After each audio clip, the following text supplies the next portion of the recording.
Patuloy na pinalalakas ng pamahalaan ang lokal na industriya ng gatas para mabawasan ang pag-angkat mula sa ibang bansa at masuportahan ang kabuhayan ng mga magsasaka. Aminado kasi si Pangulong Ferdinand Marcos Jr. na malaki pa rin ang hamon na kinakaharap ng naturang sektor. Ngunit hindi natin maikaila na marami pa rin pagsubok ang hinaharap ng dairy industry dito sa bansa. Isa na rito ang patuloy ng pag-asa natin sa pag-aangkat ng dairy products mula sa ibang bansa. Dagdag pa rito ang epekto ng pagbabago-bagong klima at nagpapababa ng ating produksyon ng gatas. Nangangailangan tayo ng mga bagong pasilidad upang maayos na makolekta ang mga proseso ng dairy product. At bilang suporta sa dairy industry, tiniyak ng Pangulo na palalakasin pa ang Dairy Industry Development Program alinsunod sa Republic Act No. 7884.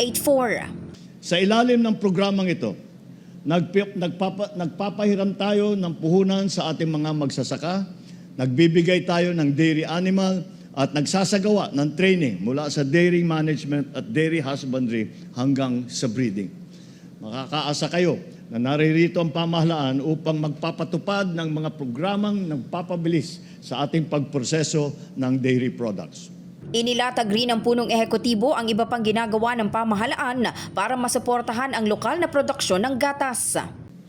Kasalukuyan na natin pinag-aaralan ang mga paraan kung paano magpapataas ang local production ng gatas at kung paano madadagdagan pa ang investment sa dairy industry.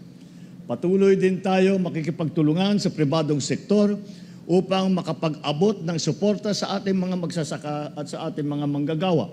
Bunga ng mga hakbang na ito, pinasinayaan kahapon sa San Simon, Pampanga ang Farm Fresh Milk Plant ng Malaysian Dairy Company na Farm Fresh Berhad. Nagkakahalaga ito ng 3 bilyong piso at inaasang makakapag-produce ng 32 million liters ng pasteurized milk at higit 2.4 million liters ng yogurt kada taon. Ang planta ay inaasang magbibigay ng trabaho, dagdag na kita sa mga magsasaka at mas matatag na supply ng gatas para sa mga Pilipino.